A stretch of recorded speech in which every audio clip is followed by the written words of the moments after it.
Good morning बच्चों, सुप्रभात, नमस्कार। BA part second year, subject अपना राजनीति विज्ञान। और राजनीति विज्ञान के अंतर्गत जो आप लोगों का ये सेकंड पेपर चलता है वो वाला पार्ट अपन स्टार्ट कर रखा है। और राष्ट्रपति वाला टॉपिक आप लोगों का क्लियर हो चुका था। अब बात करते हैं अपन प्रधानमंत्री के बारे में।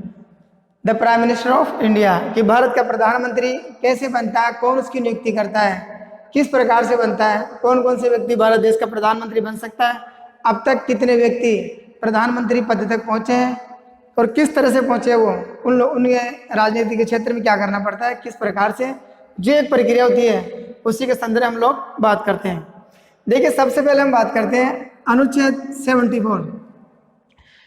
आर्टिकल 74 ये कहता है कि देश के राष्ट्रपति को उसके कार्यों का संचालन एवं सलाह एवं परामर्श देने के लिए एक मंत्रिमंडल होता है। राष्ट्रपति को अपने कार्यों का संचालन एवं सलाह देने के लिए एक मंत्रिमंडल होता है और इस मंत्रिमंडल का प्रधानमंत्री होता है। और इस मंत्रिमंडल का प्रधानमंत्री होता है और इसकी नियुक्ति राष्ट्रपति के द्वारा ही की जाती है। ऐसा अनुच्छेद 74 के अंतर्गत कहा गया है। अनुच्छेद 74 ये कहता है कि भारत के राष्ट्रपति को उसके कार्यों का संचालन करने के लिए एक सलाह के रूप में मंत्रिमंडल होता है और उस मंत्रिमंडल का प्रधानमंत्री होता है और प्रधानमंत्री की नियुक्ति राष्ट्रपति के द्वारा की जाती है। अब देखिए, इसी संदर्भ में एक विद्वान हुए थे बेजोट नाम का एक विद्वान भारतीय प्रधानमंत्री के बारे में ये कहता है कि भारत के प्रधानमंत्री की स्थिति ठीक, वो कहता है कि नक्षत्रों के बीच चंद्रमा के समान है। बेजोट कहता है, ये माय डियर स्टूडेंट्स, ये जो डेफिनेशन है, ये परिभाषा हिंदी में कहते हैं इसको, ये परिभाषा इतनी फेमस है कि आपको एग्जाम के संबंध में ये परिभाषा टकराएगी। देखना आप 2 नंबर में कहीं ना कहीं ये परिभाषा या कंपटीशन से संबंधित जब भी आप एग्जाम दोगे वहां भी आपको ये देखने को मिलेगा कि ये परिभाषा किस विद्वान के द्वारा दी गई है। तो बेजोट नाम के विद्वान ने भारतीय प्रधानमंत्री के बारे में ये कहा था कि नक्षत्र उसके बीच चंद्रमा के समान है। अर्थात आप सोच लीजिए कि पूरा ब्रह्मांड जो पूरा जो स्काई है उसके अंतर्गत कहता है कि चंद्रमा जिस प्रकार से अलग ही दिखाई देता है, ठीक उसी प्रकार से भारत का प्रधानमंत्री भी अपने आप में एक ऐसा पद है जो अलग हट के दिखाई देता है। यानी कि संपूर्ण सत्य कहने का मतलब उसका ये नक्षत्र बीच चंद्रमा के समान, यानी कि जो भी है सब कुछ देश का प्रधानमंत्री भारत में है। इस विद्वान के द्वारा ऐसा कहा गया था।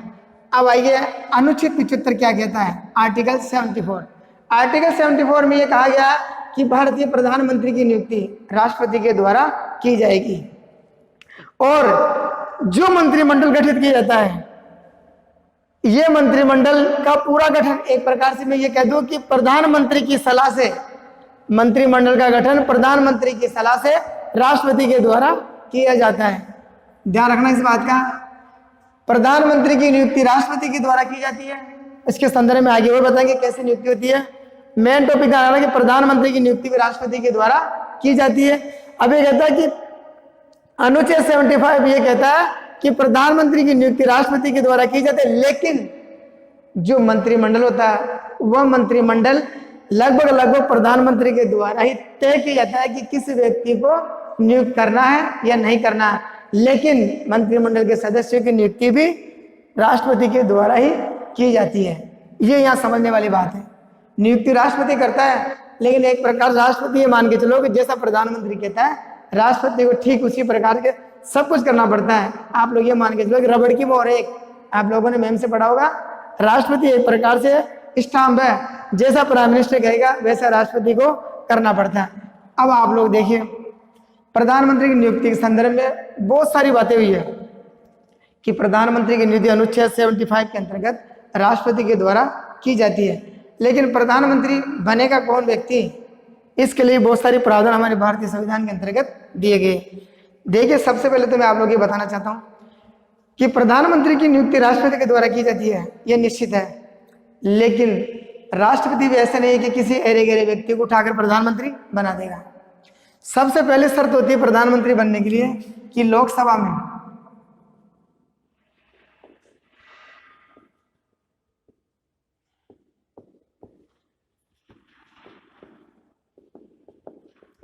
कि लोकसभा में जिस राजनीतिक दल को बहुमत प्राप्त होता है, राष्ट्रपति उसी दल के व्यक्ति को, जो उस दल के सदस्य में से चुनकर एक व्यक्ति आता है, उसी दल के व्यक्ति में से राष्ट्रपति के द्वारा प्रधानमंत्री बनाया जाता है। जैसे कि फॉर एग्जांपल ले लीजिए, वर्तमान के अंतर्गत बीजेपी, भारतीय जनता पार्टी, ये एक राजनीतिक दल है। भारतीय जनता पार्टी एक राजनीतिक दल है और राजनीतिक दल होने के नाते भारतीय जनता पार्टी को इस बार लोकसभा चुनाव में टोटल 306 सीटें प्राप्त हुई थी। अर्थात भारतीय जनता पार्टी के सभी एमपीज, मेंबर ऑफ पार्लियामेंट, ये आप लोगों को जब हम संसद पढ़ेंगे तब आएगा टॉपिक, मेंबर ऑफ पार्लियामेंट यानी कि संसद सदस्य, यानी कि लोकसभा के अंतर्गत एलपी, लोकसभा मेंबर। तो इसके अंदर लोकसभा में जिस दल को बहुमत प्राप्त होता है, राष्ट्रपति उसी दल के व्यक्ति को प्रधानमंत्री बनने के लिए निमंत्रण देता है और उसी व्यक्ति को प्रधानमंत्री पद की नियुक्ति करता है। यानी सीधा सैंपल, जिस दल को लोकसभा में बहुमत प्राप्त है, उसी दल के व्यक्ति को राष्ट्रपति के द्वारा प्रधानमंत्री पद की शपथ दिलाई जाती है, उसकी नियुक्ति की जाती है। अब देखिए, कभी कभी परिस्थिति ऐसी बनती है कि यदि आप और मैं भी प्रधानमंत्री बन सकते हैं, यदि राष्ट्रपति चाहे तो आप और मैं भी प्रधानमंत्री बन सकते हैं, लेकिन ये इट इज नॉट पॉसिबल, ये संभव नहीं है। लेकिन ऐसा प्रावधान है संविधान में कि कोई भी व्यक्ति राष्ट्रपति बन सकता है। ये संसद का सदस्य होना तो कंपल्सरी है ही है। मैं राष्ट्रपति बनने के लिए संसद का सदस्य होना आवश्यक है, चाहे वो राज्यसभा का मेंबर हो, चाहे लोकसभा का मेंबर हो। लेकिन कभी परिस्थिति ऐसी बन जाए और बनी हुई है कि मान लीजिए कि कोई व्यक्ति संसद का सदस्य है ही नहीं, ना तो राज्यसभा का मेंबर है और ना ही लोकसभा का मेंबर है। अब ऐसी परिस्थिति में भी भारत के राष्ट्रपति को यह शक्ति दी गई है कि वह बिना कोई सदस्य, संसद का सदस्य नहीं है, उसके बावजूद भी उसे प्रधानमंत्री पद पर नियुक्ति कर सकता है। आप सोचोगे ऐसे सर ये कैसे हो सकता है, लेकिन संविधान में प्रोविजन है कि बिना संसद का सदस्य रहते हुए भी किसी भी व्यक्ति को राष्ट्रपति प्रधानमंत्री बना सकता है। लेकिन बट एक शर्त और, कि वह व्यक्ति प्रधानमंत्री तो बन सकता है बिना संसद का सदस्य रहते हुए, लेकिन उसे लास्ट 6 महीने के अंतर्गत उसे संसद के किसी भी सदन की सदस्यता प्राप्त करना अनिवार्य होता है।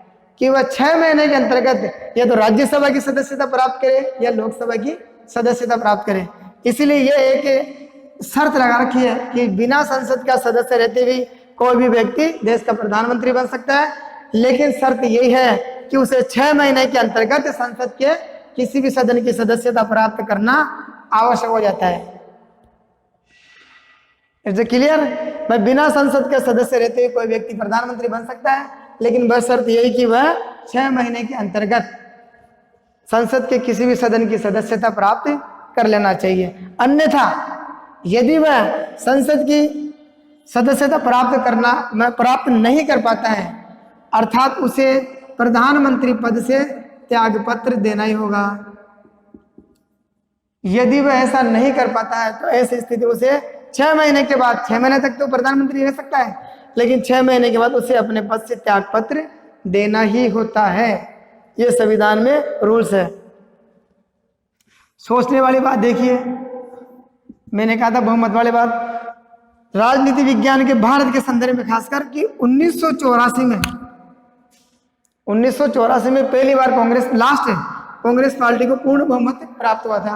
1984 के बाद 2014 में जो वर्तमान में देश के प्रधानमंत्री श्री नरेंद्र मोदी, इनको पूर्ण बहुमत प्राप्त हुआ था। और उसके बाद 2019 के चुनाव है, 2019 के चुनाव में इनकी पार्टी एक बार फिर पूर्ण बहुमत के साथ सत्ता में आ गई है। 1984 के बाद ये घटना घटी थी 2014 में, और दूसरी घटना फिर घट गई 2019 में भी।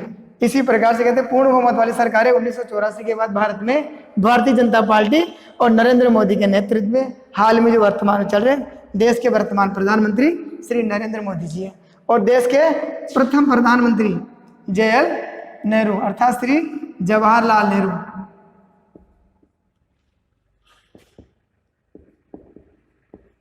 ये आप लोगों को विशेष कर ध्यान रखना है। फर्स्ट लगभग बच्चों को पता रहता है देश के प्रथम प्रधानमंत्री कौन थे, श्री जवाहरलाल नेहरू, और वर्तमान प्रधानमंत्री श्री नरेंद्र मोदी। अब यहाँ पर समझने वाली बात एक आ रही है कि भारत में अब तक 2 बार ऐसी घटना घटित हुई है। भारत में आज दिन तक के इतिहास में 2 बार ऐसी घटना घटी है कि हमारे देश के प्रधानमंत्री, जिन प्रधानमंत्री के पद पर रहते भी मृत्यु हो चुकी है, ऐसे 2 ही व्यक्ति थे अब तक जिनकी मृत्यु 2 बार, यानी कि 2 प्रधानमंत्री ऐसे थे जिनके पद पर रहते मृत्यु है। एक बात करते हैं अपन लोग जवाहरलाल नेहरू की जो 1964 में, और एक बात करते हैं 1966, यानी कि लाल बहादुर शास्त्री LBS, ये इनकी 66 में हुई थी और इनकी 64 में मृत्यु हुई थी। तो दोनों बारी किस्मत कहे या कुछ भी कहे कि दोनों बारी कार्यवाहक प्रधानमंत्री के रूप में श्री गुलजारी लाल नंदा, हाँ दोनों बार ये रहा था गुलजारी लाल नंदा, दोनों बारी इनकी नियुक्ति हुई थी, यानी दोनों बारी कार्यवाहक प्रधानमंत्री के रूप में श्री गुलजारी लाल जी नंदा की नियुक्ति हुई थी। वो भी इस समय वर्तमान में दुनिया में नहीं है, यानी कि ये भी ईश्वर को प्यारे हो चुके हैं। ये आप लोगों को बता दूंगा दिमाग में रहे कि सर ये कहाँ से आगे कैसे, तो क्लासें अपनी ऑनलाइन चल रही है। गुलजारी लाल नंदा को ये मौका मिला था कि दोनों बार ये कार्यवाहक प्रधानमंत्री के रूप में इन्होंने कार्य किया था। ऐसी घटना केवल 2 बार हुई, 1964 जब जवाहरलाल नेहरू की मृत्यु हुई थी और 1966 जब लाल बहादुर शास्त्री, यानी जिसे हम शॉर्ट में कहते हैं LBS, लाल बहादुर शास्त्री जी की मृत्यु थी, जिन्होंने एक नारा भी दिया था, आप लोगों को याद हो तो, जय जवान जय किसान। ये वाला नारा जवाहरलाल नेहरू जी का आया था जो आज भी चलता है। आप लोग नोटिस करो, मैं बार बार कहता हूँ कि न्यूज़पेपर के साथ आप अपने आप को जोड़ लो। यदि आप न्यूज़पेपर को ढंग से पढ़ते हो तो आप लोगों का जी ये सेकंड पेपर अपना ये पेपर ये मान के चला है, न्यूज़पेपर जिसने पढ़ लिया उसका ये पेपर क्लियर है। आपको ये किताब जितना मैं पढ़ा रहा हूँ केवल उतना ही पढ़ लेना, इसके अलावा कुछ ही मत देखना, किसी भी टॉपिक को छेड़ना मत। कोई भी समस्या हो इस पेपर संबंधित जब चाहे आप कॉलेज आओ और मेरे संपर्क करो, मैं आपकी समस्या का समाधान कर दूंगा। बस शर्त यही है, आप लोगों से मैं रिक्वेस्ट कर रहा हूँ टीचरों के कि आप न्यूज़पेपर को ज़्यादा से ज़्यादा पढ़ा करो, क्योंकि ये पेपर वर्तमान जो भारत की पॉलिटिक्स है उसके साथ जुड़ा पूरा का पूरा पेपर मैं पढ़ा रहा हूँ, लेकिन अखबार में आपको रोज मिलेगी। जैसे मैंने कहा जय जवान जय किसान। अब हाल ही में देखिए मोदी सरकार ने एक निर्णय लिया कृषि से संबंधित, मोदी सरकार ने भी कृषि बिल दिया। मैंने कहा न्यूज़पेपर को पढ़ो, कृषि संबंधित विधेयक लेकर आ रहा है। मोदी सरकार तो ये कहती है कि किसानों की आय दुगनी कर देंगे हम, उनका जो बिल लाने का दावा है वो तो ये कह रहे कि हम किसानों की आय इतनी दुगनी कर देंगे। जैसे इनको सालाना 6,000 रुपये ये साल के दे रहे 3 किस्तों के अंदर। मोदी सरकार ने एक अपने प्रोजेक्ट में जो घोषणा की थी चुनाव के समय, उस समय 6,000 माह किसानों को देने का वादा किया था।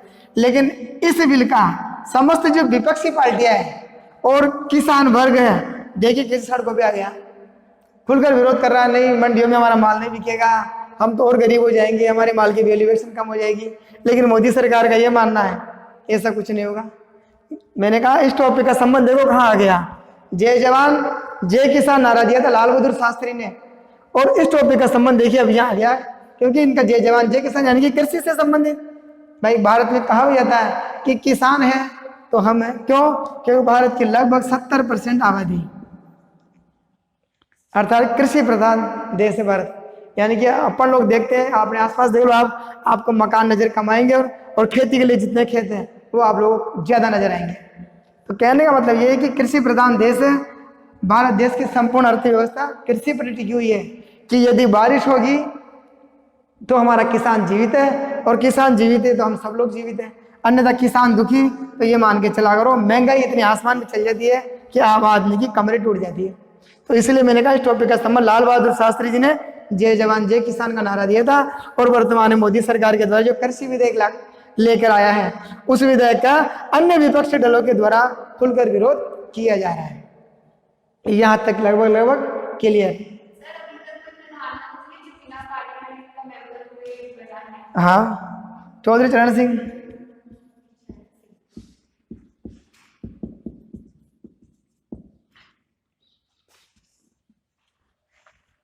बिना पार्लियामेंट मेंबर बना हुआ है। मतलब मैंने कहा ना शर्त यही है कि 6 महीने के अंतर्गत इसको संसद की किसी भी सदन की सदस्यता प्राप्त कर लेनी चाहिए। शर्त ये होती है बस, और कुछ नहीं है। तो 6 महीने के अंतर्गत आप लोग सदस्यता प्राप्त कर लो। और एक बात और बताता हूँ यहीं पे कि मनमोहन सिंह पहले ऐसे देश के प्रधानमंत्री हैं जिन्होंने कभी भी लोकसभा का सामना नहीं किया, यानी कि लोकसभा के चुनाव ही नहीं लड़े उन्होंने। वो दोनों बार प्रधानमंत्री बने, राज्यसभा मेंबर ही बने हैं, राज्यसभा से गए हैं, कभी उन्होंने सामना नहीं किया, यानी कि इलेक्शन लड़ाई नहीं। जब भी बने केवल राज्यसभा के मेंबर रहे। वो हमेशा पहले उस समय जब सरकार थी राजीव गांधी उनके मंत्रिमंडल में थे, उस समय वो केवल लोकसभा नहीं जाते थे, यानी कि लोकसभा का चुनाव उन्होंने लड़ाई नहीं, अर्थात वो राज्यसभा से जाते थे हमेशा। ये देश के ऐसे प्रधानमंत्री है। अब जैसे कई मुस्लिम प्रधानमंत्री है, कोई सिख प्रधानमंत्री है, ऐसा टॉपिक है कभी अपने एग्जाम में BS सेकंड ईयर का लेवल है, इतनी बात कभी पूछता नहीं है। मैं आप लोग जानकारी बता दूं, टॉपिक यहाँ से जहाँ पूछने वाला था मैंने आप लोगों को पहले क्लियर कर दिया, और यहाँ से गुलजारी लाल नंदा वाला टॉपिक क्लियर होता है, जहाँ मैंने आप लोगों को बता दिया था। इस टॉपिक के ऊपर विशेष ध्यान रखना कि देश का प्रथम या द्वितीय कार्यवाहक प्रधानमंत्री कौन थे, तो नाम आता है गुलजारी लाल नंदा। ये आप लोगों को विशेष कर ध्यान रखना। अब आ जाइए आप प्रधानमंत्री के कार्य और शक्तियां।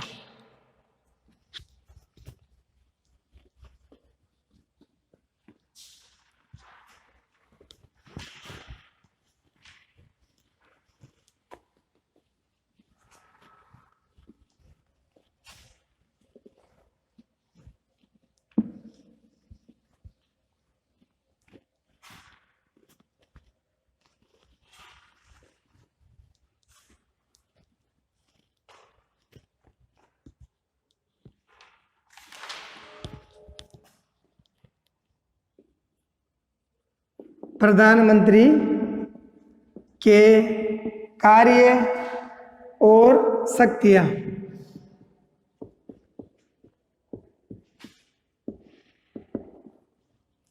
प्रधानमंत्री के कार्य और शक्तियां, देखिए इसमें केवल और केवल मैं बार बार ये बात बोलूंगा, या आपको से मेरी आदत की है कि आप लोगों को न्यूज़पेपर को पढ़ना ही पड़ेगा, बस ये आदत आपको बनानी पड़ेगी। अब देखिए कार्य और शक्तियों के अंतर्गत क्या है, मतलब कि नॉर्मल आप जब भी किसी भी टॉपिक को, खासकर पॉलिटिकल साइंस का पढ़ो, मैं मेरे सब्जेक्ट की बात करूंगा, जब कभी भी पॉलिटिकल साइंस का चैप्टर आप पढ़ो तो जिस व्यक्ति के बारे में पूछा जाए आपसे प्रश्न, आप सबसे पहले उसी व्यक्ति के नाम को या उसके नामकरण का चिंतन थोड़ा गहराई से किया करो कि वो क्या काम करेगा, कैसे करेगा। आप लोगों को उसके नाम में सबको पता लग जाएगा। आधी बातें तो आप लोग वहीं समझ जाओगे कि जिस व्यक्ति के बारे में हम पढ़ा रहे हैं उस व्यक्ति के बारे में आपको हल्की फुल्की नॉलेज, मतलब कि सामान्य उसका नाम तो कम से कम आप लोगों को ध्यान में रखना ही रखना है।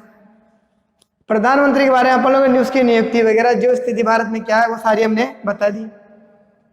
अब ये कहता है कि काम क्या कर गया, मैंने पहले कहता आप लोगों को जनरली ध्यान रखना भाई, काम करने की प्रक्रिया आप लोग देखो, पहला सेंटेंस लिखा हुआ है प्रधानमंत्री, यानी कि मंत्रियों के ऊपर जो प्रधान है उसे प्रधानमंत्री कहा गया है।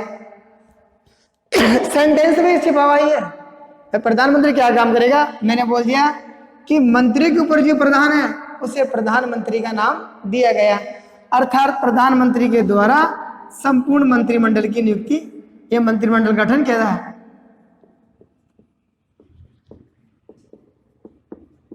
गठन एवं विभागों का बंटवारा,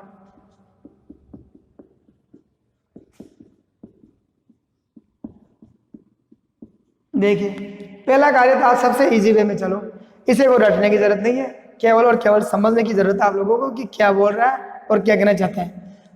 प्रधानमंत्री अपने कार्यों का संचालन करने के लिए, या यूं कहे कि अपने कामों को, संपूर्ण देश के कार्यों को संचालित करने के लिए उसे एक मंत्रिमंडल का गठन करना होता है। इस मंत्रिमंडल की सलाह से प्रधानमंत्री संपूर्ण कार्यों को करता है, और इस मंत्रिमंडल का गठन करते समय प्रधानमंत्री हमेशा इस बात का ध्यान रखता है,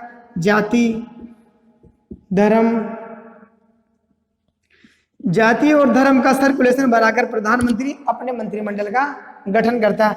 अर्थात भारत विभिन्नता वाला देश है, इतने सारी जातियां धर्म के लोग निवास करते हैं यहाँ पे, क्योंकि अगर आप किसी जाति वाले को छोड़ दोगे मंत्रिमंडल में, किसी धर्म वाले व्यक्ति को नहीं लोगे तो वो जाति वाले नाराज हो जाएंगे, फिर वो आगे वोट नहीं देंगे।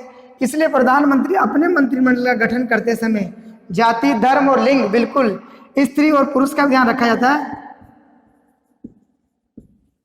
स्त्री और पुरुष का विशेष ध्यान रखा जाता है कि स्त्रियों की संख्या भी इतनी तो कम से कम होनी चाहिए, पुरुषों के मुकाबले में इतना तो हमें देना पड़ेगा। यानी कि प्रधानमंत्री मंत्रिमंडल का गठन करते समय उसमें जाति, धर्म और स्त्री पुरुष यानी कि लिंग का भी ध्यान रखते हुए अपने संपूर्ण मंत्रिमंडल का गठन करता है। और गठन करने के बाद जैसा उसको लगता है कि अमुक व्यक्ति इस डिपार्टमेंट को संभाल सकता है और ये महिला इस विभाग को संभाल सकती है, उसी अनुसार प्रधानमंत्री के द्वारा संपूर्ण मंत्रियों में इन विभागों का बंटवारा भी कर दिया जाता है। जो डिपार्टमेंट थे आप लोग वर्तमान में देख लीजिए, सबके पास अलग अलग डिपार्टमेंट है। प्रधानमंत्री के पास 2-4 डिपार्टमेंट रख रखा है। उसके बाद रक्षा मंत्री है राजनाथ सिंह जी है, विदेश मंत्री शंकर जी है, और शिक्षा मंत्री है, मानव संसाधन मंत्री कौन है, महिला बाल विकास मंत्री कौन है। मतलब कि जितने भी डिपार्टमेंट है सब उन्होंने उस व्यक्ति की योग्यता के अनुसार संपूर्ण मंत्रियों में अपने संपूर्ण डिपार्टमेंट को बांट देता है। जैसे उनको योग्य लगता है कि ये व्यक्ति इस डिपार्टमेंट में काम कर सकता है, अमुक व्यक्ति इसमें कर सकता है। व्यक्ति से मतलब संसद का सदस्य ये भी होने चाहिए, ये ध्यान रखना कि यहाँ पे समझो जो मंत्री बन रहे हैं वो भी संसद के सदस्य होना कंपलसरी है। ये ध्यान रखना कि ऐसा कर दो, बस नियम वही उनके भी है कि अगर संसद का सदस्य नहीं है तो 6 महीने के अंतर्गत उसको भी संसद की सदस्यता प्राप्त करनी होती है। बिना पार्लियामेंट का मेंबर रहते हैं मंत्रिमंडल में शामिल किया जा सकता है, क्योंकि जब प्रधानमंत्री बन सकता है तो मंत्री तो छोटा पद है। तो मंत्रिमंडल का गठन प्रधानमंत्री के द्वारा किया जाता है और उनके विभागों का बंटवारा भी किया जाता है। या फिर एक बात, गठन प्रधानमंत्री करता है, विभागों को प्रधानमंत्री बांटता है, लेकिन मंत्रिमंडल की नियुक्ति राष्ट्रपति द्वारा की जाती है। ये ध्यान रखना, मंत्रिमंडल का गठन और उसके विभागों का बंटवारा सब कुछ तय करता है प्रधानमंत्री, लेकिन मंत्रिमंडल के संपूर्ण सदस्यों की नियुक्ति या शपथ राष्ट्रपति के द्वारा ही दिलाई जाती है, ना कि प्रधानमंत्री के द्वारा। ये विशेष ध्यान रखना। कई बार स्टूडेंट्स कंफ्यूजन हो जाते हैं कि सर ये तो प्रधानमंत्री गठन कर रहा है, विभाग भी बांट रहा, लेकिन शपथ ये दिला रहा। तो इसका काम है कि ये प्रधानमंत्री जो लिस्ट बना देता है ना, वो लिस्ट राष्ट्रपति के पास पहुंचा देते हैं और राष्ट्रपति उस लिस्ट में कोई काट छांट नहीं कर सकता, कोई किंतु परंतु नहीं। जैसा प्रधानमंत्री ने लिस्ट दे दी, बस राष्ट्रपति ये कह सकता है कि मेरे पास इस दिन टाइम नहीं है, आप शपथ ग्रहण इस दिन करा लेना, इतना कह सकता है। इसके अलावा राष्ट्रपति कुछ भी नहीं कह सकता। बाकी समय सीमा तय करने का काम राष्ट्रपति का है, बाकी सब कुछ पहले से तय होता है। प्रधानमंत्री राष्ट्रपति को चिट्ठी देता है कि अमुक व्यक्ति को आपको अपने मंत्रिमंडल में शामिल करना है, और राष्ट्रपति के द्वारा इन संपूर्ण शक्तियों को इन सभी संसद के सदस्यों के बिना संसद सदस्य को अपने मंत्रिमंडल की शपथ दिलाता है। तो मंत्रिमंडल के सदस्य शपथ को कौन दिलाता है? राष्ट्रपति। प्रधानमंत्री को पद एवं गोपनीयता शपथ कौन दिलाता है? राष्ट्रपति। ये ध्यान रखना हम लोग विशेषकर। अब देखिए आप लोग, दूसरी बात,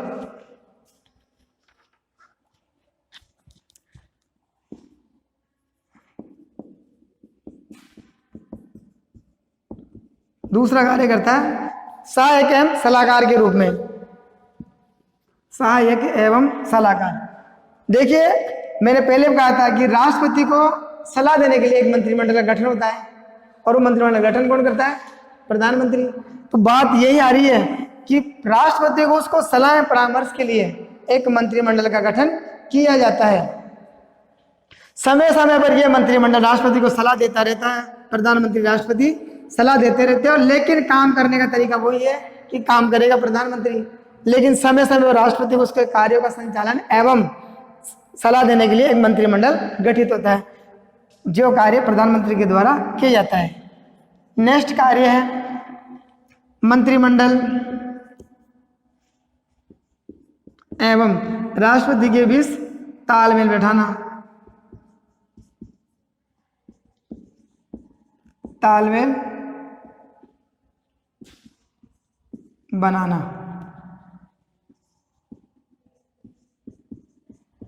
ये देखिए आप, संविधान में प्रोविजन है कि कभी भी देख लेना आप अखबारों में, कभी अगर आपके दिमाग में है, कभी भी इस चीज को ट्राई कर लेना कि कोई भी मंत्री, केंद्रीय मंत्री हो, राज्य मंत्री हो, बिना प्रधानमंत्री की अनुमति से राष्ट्रपति से कभी मुलाकात नहीं करता। ये शर्त ही है। कभी भी देख लेना, अगर राष्ट्रपति से कोई मंत्री मिलने जा रहा तो वह मंत्री तभी मिलेगा जब उससे प्रधानमंत्री उसे मिलने के लिए कह देगा, उसके बाद ही वो राष्ट्रपति से मिल सकता है। ये कॉन्स्टिट्यूशन में एक प्रोविजन है कि प्रधानमंत्री कहने के बाद ही कोई भी मंत्रिमंडल का सदस्य राष्ट्रपति से डायरेक्ट मुलाकात कर सकता है, अन्यथा नहीं कर सकता। अब कभी कभी क्या होता है कि राष्ट्रपति और मंत्रिमंडल में कभी वो तालमेल बिगड़ जाता है, इसलिए कहा गया कि ये तालमेल बैठाने के लिए कहा गया कि समय समय पर प्रधानमंत्री के द्वारा ही अपने मंत्रिमंडल के सदस्यों को राष्ट्रपति के साथ मुलाकातों का दौर चलता रहता है। कभी देखा करो आप लोग, जब लाइन से संपूर्ण मंत्रिमंडल खड़ा होता है, कभी कोई राष्ट्रपति के द्वारा भोजन के ऊपर निमंत्रण दिया जाता है। देखा करो आप लोग, भोजन विजय कहता है कि राष्ट्रपति के द्वारा आज भोजन का है, भोज का कार्यक्रम, शाम का डिनर राष्ट्रपति ऑफिस माने कि राष्ट्रीय की पहाड़ियों पर राष्ट्रपति भवन में रखा गया। जब देखा करो आप, प्रधानमंत्री चलता रहता है राष्ट्रपति के साथ, उसके पीछे रहेगा और संपूर्ण मंत्रिमंडल सदस्य रहेगा, लाइन से खड़े रहते हैं सभी स्टेप बाय स्टेप। पहले रक्षा मंत्री आएगा, फिर विदेश मंत्री आएगा, फिर वित्त मंत्री आएगा, ऐसे सिस्टम बना हुआ है। और फिर प्रधानमंत्री सभी की मुलाकात कराता है राष्ट्रपति से कि ये फलाना फलाना है, ये है, ये है, लाइन से बुलाता है। कभी भी देख लेना आप लोग, ये एक सिस्टम और शेड्यूल बना हुआ है, ये ध्यान रखना। तो ये विशेषकर आप लोगों को ध्यान रखना। अब आगे देखिए, बहुमत दल का नेता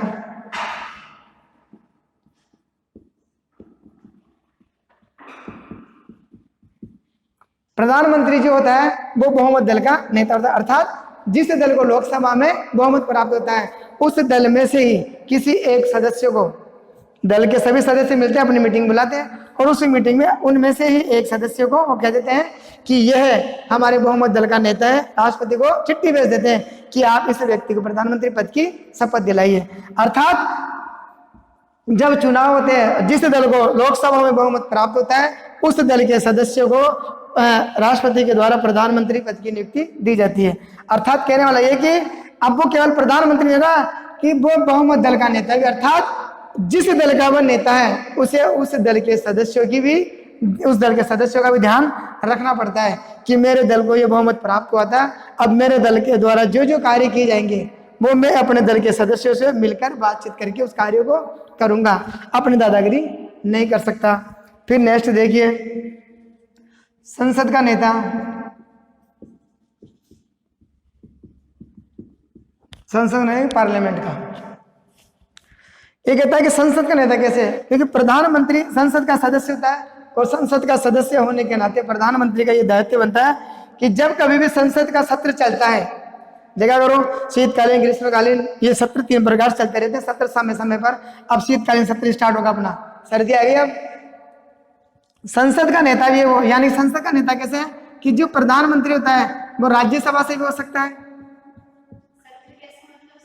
सत्र चलते ना ये 6 महीने का, अभी चल रहा था सत्र, ग्रीष्मकालीन खत्म हो गया, या अब आएगा शीतकालीन सत्र, यानी कि उस सत्र के अंतर्गत ही तो संसद के जो सदस्य होते हैं वो मंत्री से प्रश्न पूछते हैं, भाई आपके डिपार्टमेंट में क्या किया, आप जवाब दीजिए। ये संसद के सत्र चलते रहते हैं, यानी छोटा और लंबा ये सत्र चलता रहता है। ये टॉपिक अपने आएगा बाद में, जब इलेक्शन कमीशन पढ़ेंगे तब डिटेल्स उसके बारे में हम लोग बात करेंगे। तो संसद का मतलब हो गया कि प्रधानमंत्री राज्यसभा में जाता है। देख लिया करो आप लोग, जब सत्र चले राज्यसभा के मेंबर जब उनसे संबंधित टॉपिक पर चर्चा करते हैं तो प्रधानमंत्री का दायित्व होता है कि उसे उनका जवाब देना होता है। ऐसा नहीं कि नहीं, जवाब देने लायक जो अगर कोई बात होती है, प्रश्न होता है, तो उसका जवाब प्रधानमंत्री को देना होता है। और जिस दल का वो सदस्य, जैसे वर्तमान में लोकसभा का सदस्य हैं नरेंद्र मोदी जी, तो लोकसभा में तो वो रहेंगे, लेकिन ये जरूरी नहीं कि प्रधानमंत्री रोज का सत्र चले और रोज ही पार्लियामेंट मेंबर में जाए, ऐसा कोई नियम नहीं है। जब उनको आवश्यकता होती है तब वो पार्लियामेंट में जाते हैं, अन्यथा उनका संपूर्ण मंत्रिमंडल संसद के सदस्यों के द्वारा जो सवाल पूछे जाते हैं, जो प्रश्न पूछे जाते हैं, पूरक प्रश्न, कई प्रकार के प्रश्न होते हैं इसमें, तार्किक, अतार्किक, पूरक, अपूरक, बहुत सारे प्रश्न होते हैं। उन प्रश्नों का जवाब मंत्रिमंडल के सदस्यों के द्वारा दिया जाता है। और बाकी की बात करते हैं हम लोग कल। यहाँ तक आज की बात हो गई क्लियर, बाकी बात करेंगे कल।